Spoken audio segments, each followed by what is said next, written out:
क्या हाल है दोस्तों। आज हम ऑटोनॉमस और अकोमोडेटिंग आइटम्स पढ़ने वाले हैं।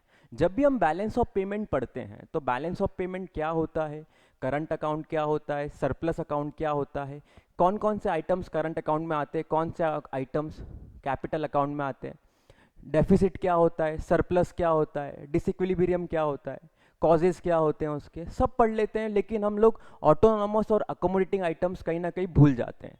तो आज हम ऑटोनॉमस और अकोमोडेटिंग आइटम्स क्या होते हैं बैलेंस ऑफ पेमेंट में वो पढ़ने वाले हैं। तो ये कुछ अलग से नहीं है।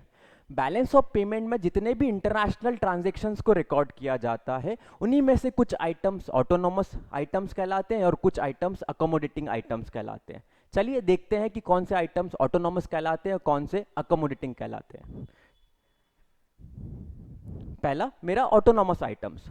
ऑटोनॉमस आइटम्स को दूसरा नाम एक और एक है जिसको अबव द लाइन आइटम्स भी कहा जाता है।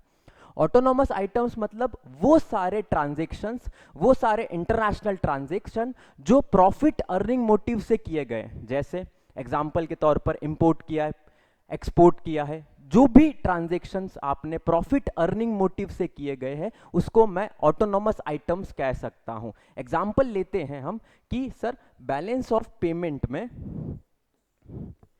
एक्सपोर्ट हुआ है, एक्सपोर्ट हुआ है तो फंड का फ्लो इनफ्लो हुआ होगा। तो एक्सपोर्ट कितने का हुआ है 100, और मान लेते हैं कि इंपोर्ट हुआ है लेट सपोज 170।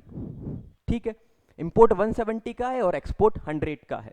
तो एक बात समझिएगा, ये दोनों ही जो आइटम्स है या दोनों ही चाहे एक्सपोर्ट हो या फिर इंपोर्ट हो, ये एक्सपोर्ट की बात कर रहा हूं मैं और ये इंपोर्ट की बात कर रहा हूं, दोनों ही आइटम्स प्रॉफिट अर्निंग मोटिव से किए गए हैं। किसके मोटिव से किए गए? प्रॉफिट अर्निंग मोटिव से किए गए।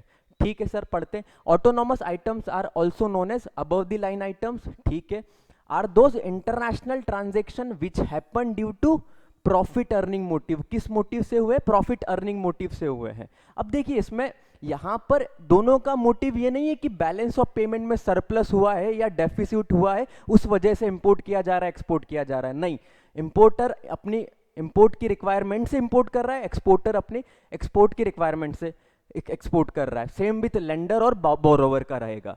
ठीक है, all profit oriented international transaction like export and import are autonomous transaction. जितने भी प्रॉफिट ओरिएंटेड आइटम्स होंगे सबको हम क्या कहेंगे? ऑटोनॉमस आइटम्स कहेंगे। ये एग्जांपल याद रखना, इस एग्जांपल में मेरा इंपोर्ट 170 का हुआ है और एक्सपोर्ट 100 का हुआ है, दोनों किसी पर डिपेंडेंट नहीं है। और बैलेंस ऑफ पेमेंट के सरप्लस और डेफिसिट पे तो बिल्कुल भी डिपेंडेंट नहीं है इंपोर्ट और export. Autonomous transaction will include import, export, जो कि किसका पार्ट है? करंट अकाउंट का पार्ट है। Also the lending and borrowing of loans, जो बोरोइंग लेंडिंग हो रही है या फिर बोरोइंग हो रही है लोन्स की, वो भी आ जाएगा। क्रॉस बॉर्डर जो हो रहा है, पेमेंट और रिसिप्ट ऑफ इंटरेस्ट, और उस पर जो इंटरेस्ट मिल रहा है या फिर दिया जा रहा है वो भी ऑटोनॉमस का पार्ट बनेगा। This transaction will happen as when the originator of the transaction, that is importer, exporter, borrower, lender wants to transact। मतलब जब भी इंपोर्टर, एक्सपोर्टर, बोरोवर, लेंडर ये चाह रहे हैं अपने प्रॉफिट अर्निंग के मोटिव से तब किए जा रहे हैं इस ट्रांजैक्शन को, इसी वजह से इसको क्या बोल रहे हैं? ऑटोनॉमस ट्रांजैक्शन कहा जा रहा है। ये बैलेंस ऑफ पेमेंट की आइडेंटिटी की वजह से नहीं किया जा रहा है कि बैलेंस ऑफ पेमेंट में सरप्लस दिख रहा है या बैलेंस ऑफ पेमेंट में डेफिसिट दिख रहा है इस वजह से कुछ ट्रांजैक्शंस को किया जा रहा है। नहीं, ये बैलेंस ऑफ पेमेंट की आइडेंटिटी से क्या है? इंडिपेंडेंट है। इसी वजह से मैं इसको क्या बोल रहा हूं? ऑटोनॉमस बोल रहा हूं। किस वजह से? इंडिपेंडेंट है, बैलेंस ऑफ पेमेंट की आइडेंटिटी से इंडिपेंडेंट है, इंडिपेंडेंट ऑफ बीओपी। यहां तक क्लियर हुआ मेरा कि autonomous items balance of payment में वो आइटम जो किसके प्योरली किस पर्पस से लिए गए? सर प्रॉफिट अर्निंग मोटिव्स के पर्पस से लिए गए, जिसका दूसरा नाम क्या है? अबव द लाइन आइटम्स है। एग्जांपल के तौर पर आप ले सकते हैं कि एक्सपोर्ट किया, इंपोर्ट किया, लोन बोरो किया है या फिर लोन को लैंड किया है। ठीक है मेरे, अब अकोमोडेटिंग आइटम्स क्या होते हैं? अकोमोडेटिंग आइटम को बिलो द आइटम कहते हैं। अब एक बात याद रखना कि पिछले वाले एग्जांपल में बीओपी के मैंने एक्सपोर्ट किया था 100 का और इंपोर्ट किया था 170 का। ठीक है, दोनों अब इंडिपेंडेंट थे, उनका बैलेंस ऑफ पेमेंट से कोई मतलब नहीं था, सरप्लस और डेफिसिट से बैलेंस ऑफ पेमेंट के। अब बट ये देखिएगा कि 170 का इंपोर्ट हुआ है, 100 का क्या हुआ है, एक्सपोर्ट हुआ है। 70 क्या दिख रहा है मुझे, डेफिसिट दिख रहा है। क्या दिख रहा है, डेफिसिट दिख रहा है। एग्जाम्पल के तौर पर समझा रहा हूं मैं। 70 क्या दिख रहा है, डेफिसिट दिख रहा है। अब इस डेफिसिट को पूरा करने के लिए, डेफिसिट को कंपनसेट करने के लिए हम क्या कर रहे हैं, लोन ले रहे हैं। आईएमएफ से लोन ले रहे हैं या फिर किसी अदर ऑर्गेनाइजेशन से लोन ले रहे हैं या कंट्री से लोन ले रहे हैं। मतलब इस डेफिसिट को अकोमोडेट करने के लिए जो भी ट्रांजैक्शन किए जा रहे हैं उसको क्या कहेंगे, अकोमोडेटिंग आइटम कहेंगे। तो एक बात ये ध्यान रखिएगा कि बैलेंस ऑफ पेमेंट के सरप्लस और डेफिसिट को अकोमोडेट करने के लिए जो भी इंटरनेशनल ट्रांजैक्शन किए जाते हैं उसको कहते हैं अकोमोडेटिंग आइटम्स। क्या कहते हैं, अकोमोडेटिंग आइटम्स। और दूसरा नाम है below the line items. If there is balance of payment surplus हो या फिर डेफिसिट हो, then accommodating transaction are carried out in deliberate manner. जानबूझकर किए जा रहे हैं। क्यों जानबूझकर किए जा रहे हैं, क्योंकि डेफिसिट को क्या करना है, कंपनसेट भी करना है, कर्व भी करना है, कम भी करना है, to balance out the surplus deficit balance of payment. This are the those which originate to accommodate the balance of payment scenario.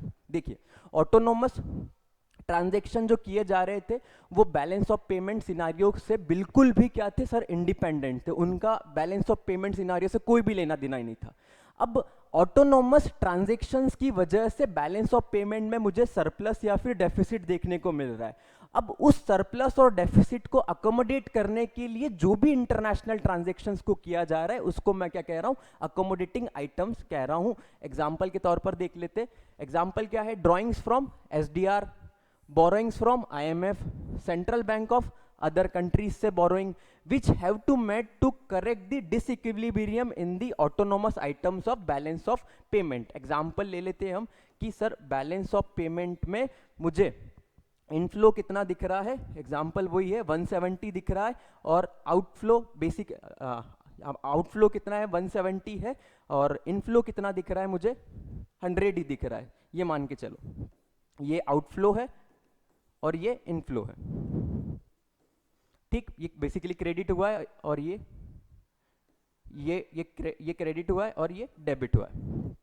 ठीक है, कितना डेबिट हुआ है, 170 डेबिट हुआ है और क्रेडिट कितना हुआ है, 100 हुआ है। तो अब समझिएगा यहाँ पर डेफिसिट दिख रहा है कितना, मुझे डेफिसिट दिख रहा है 70 का। ठीक, अब इस 70 रुपीस के डेफिसिट को अकोमोडेट करने के लिए आप क्या कर रहे हो, आईएमएफ से बोरो कर रहे हो, किसी सेंट्रल बैंक से बोरो कर रहे हो, तो उस तरह के आइटम को क्या कहेंगे, अकोमोडेटिंग आइटम कहेंगे। और जो ये ट्रांजैक्शंस हुए हैं इनको बोलेंगे ऑटोनोमस आइटम्स। मतलब एक बात समझिएगा कि ऑटोनोमस आइटम्स क्या है, इंडिपेंडेंट है बैलेंस ऑफ पेमेंट से, बैलेंस ऑफ पेमेंट से। और ऑटोनोमस आइटम्स की वजह से ही मुझे क्या देखने को मिल रहा है, सरप्लस और डेफिसिट देखने को मिल रहा है। तो उस सरप्लस और डेफिसिट को अकोमोडेट करने के लिए जो ट्रांजैक्शन, इंटरनेशनल ट्रांजैक्शन किए जा रहे हैं उनको क्या कहते हैं, अकोमोडेट आइटम्स कहते हैं।